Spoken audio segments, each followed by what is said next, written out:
Now, it's a perennial debate that always seems to generate very strong opinions, as I well know. Can cyclists and cars coexist peacefully on our roads? Our reporter Joe Hatcher joins us now from the streets of Sydney. And Joe, good morning.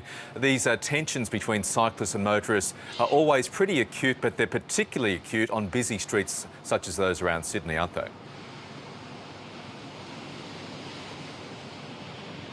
That's right, and in many major cities it's an ongoing battle between the motorist and the cyclist. I can tell you it's a pretty wet and rainy morning here in Sydney, so anyone riding a bike to work is a pretty keen person. It is an ongoing debate, and it's basically just about competition for space on the road. There are the cars who are obviously wanting a clear run to work with as little congestion as possible, but then there are also the cyclists who are wanting the same clear run.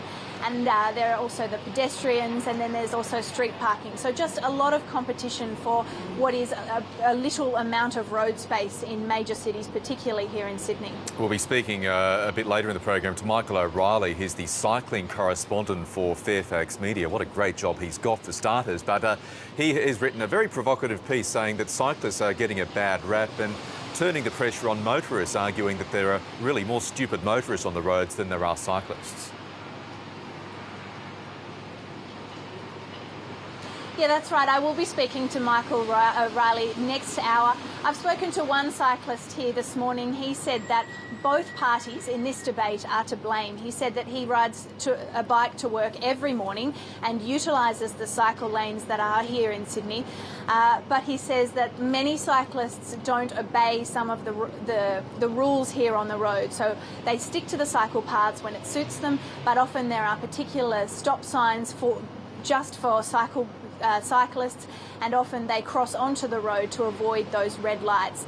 But then there are the motorists who can get quite aggressive, and it's an issue of safety as well, because they're in their cars, and the cyclists are a lot more vulnerable when it comes to safety on the road. Here in Sydney there has been an increase in cyclists.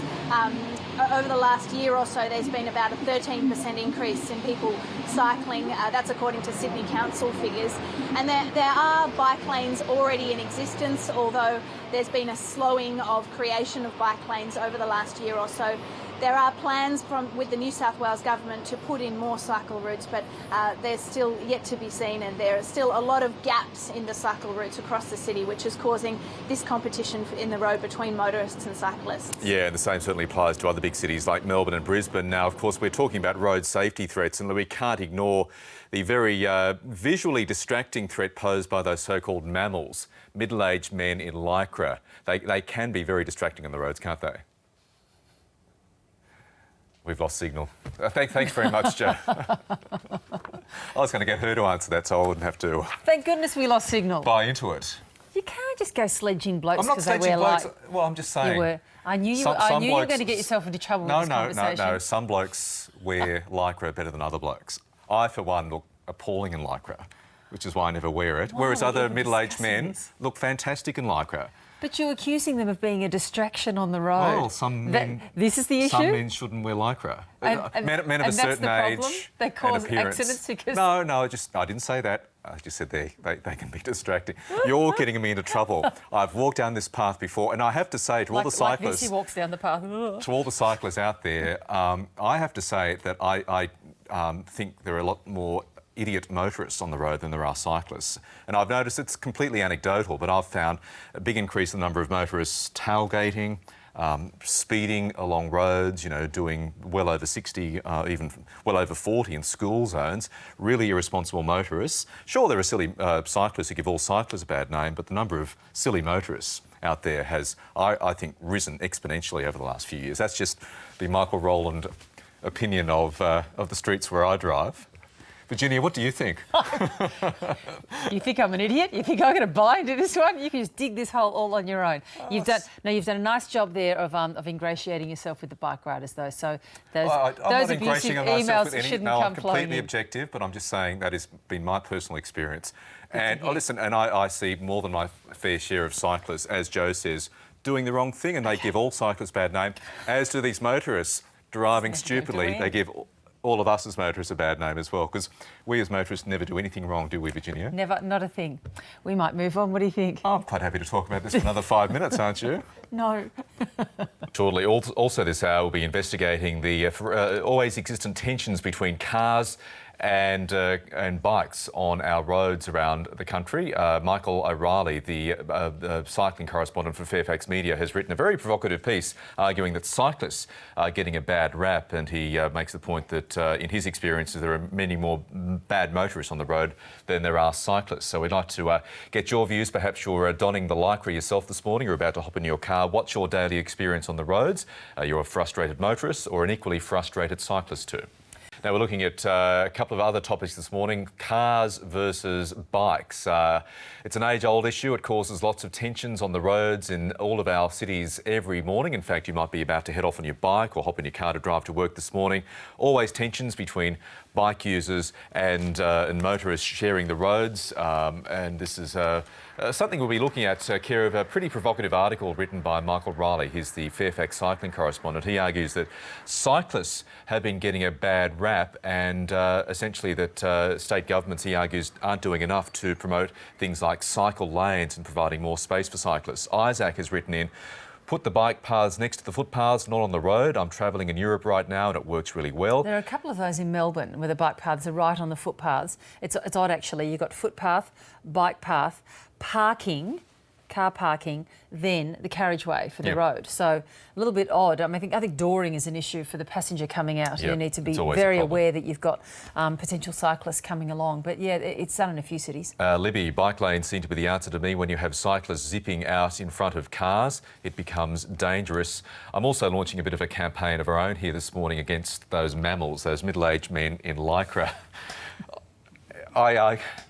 Why? Because there are certain... Why do they need to be campaigned against? I'm not just highlighting the potential road threat, distraction they cause as a motorist. Right. And sometimes cyclists, your but as a argument motorist. is that certain men of a certain age and are a appearance distraction. should not be donning Lycra. I have support for that. Michael has written in, Lycra should be banned. No one, Michael reckons, looks good in it. Can I have a chat about this?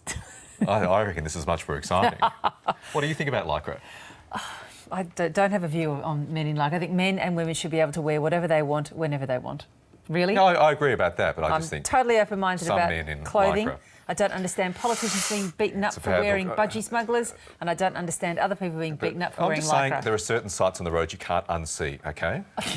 On any Saturday, go for a ride on a Saturday morning. I hear you. Now, as we've been talking about this morning, it's a perennial debate. It always seems to generate very strong opinions. Can cyclists and cars coexist peacefully on our roads? I would like to think that they can. I think, listen, that's what everybody wants, but sadly it's not the case in a lot of our cities. Our reporter Joe Hatcher has been out gathering opinions on this very controversial topic, don't I know? And she joins us on the streets in Sydney now. Joe, good morning. What have you found?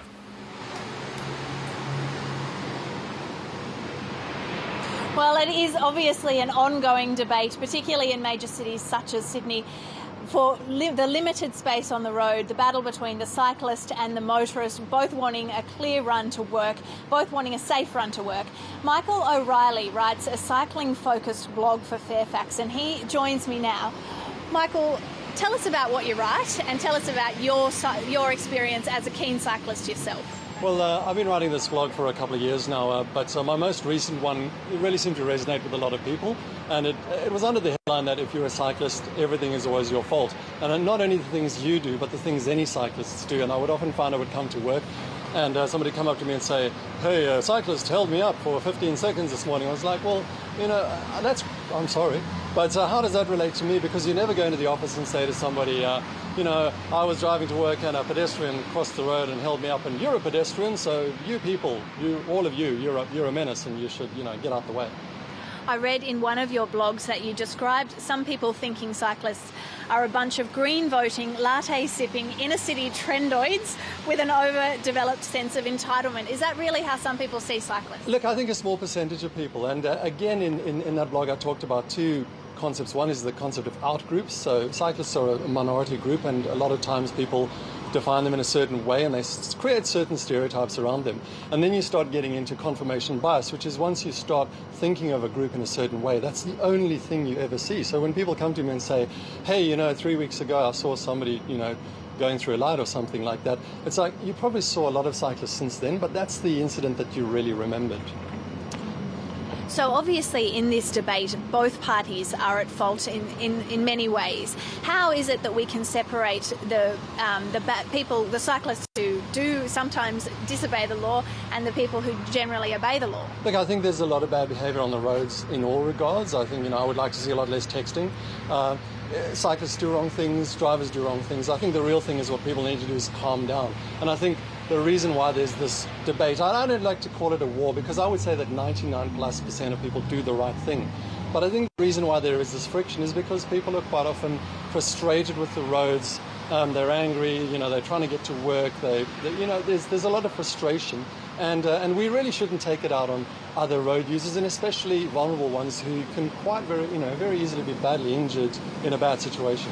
Cyclists are often the minority, so how is it that we can maybe accept cyclists and it become more of a normal thing that we have cyclists on the road? Well, I think that's busy happening in Australia, and I know that here in Sydney in the last 3.5 years in the CBD there's been a massive increase. I think there's like a doubling of the amount of cycling movements in the city, even though there's been a bit of a stall with the building of infrastructure. So what will really help is if there's just some better infrastructure. Not every road has to have a cycle lane, but if you create paths for people, especially who are a little bit nervous about taking up cycling, then they become cyclists, then more of us become cyclists, and then it doesn't become an us and them thing, because you either know someone who's a cyclist or you yourself are, and it stops being that out group. Michael O'Reilly, thanks very much for talking to us this morning. So, Michael and Virginia, the debate continues between the cyclists and the motorists here in Sydney and in many other major cities around Australia. Thank you, Joe Hatcher. I think Michael O'Reilly looked very nice in Lycra. Did you? Just my personal opinion. I thought you were objecting to men in Lycra. No, you didn't listen to me. Some men in Lycra, men of a certain age and see. appearance. Oh, we're being fattest this morning, are we, Michael? That's your expression. I'm just saying what I think about how Lycra should be worn.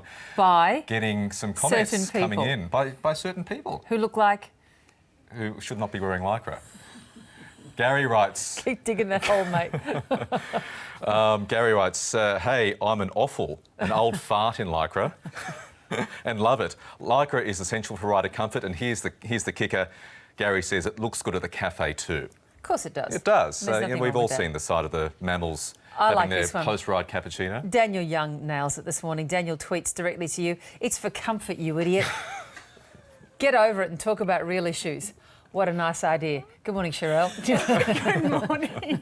Well, the real issues are about what you wear at the cafe, aren't they, when you've just been for a ride? Exactly. And the brands are very important. The brands are very important to some people. Have you ridden much? What's your experience as a cyclist? I haven't much lately, but I used to do quite a bit when I was training in netball, and I found it a really amazing experience. It kind of changed my view about what cyclists do, because I always, as I was driving, I used to think, well, why are you doing that? But I kind of realise now it's hard to find where to cross the road or where to be when you don't have a bike lane. So it was kind of an interesting one for me. Mm. And you survived? I survived, and my fitness improved. Yeah, so that was nice. Great, and that's why people ride to work. No, that's fantastic. Absolutely. The fitness benefits are enormous. Absolutely. No cycling news, however, but there is a bit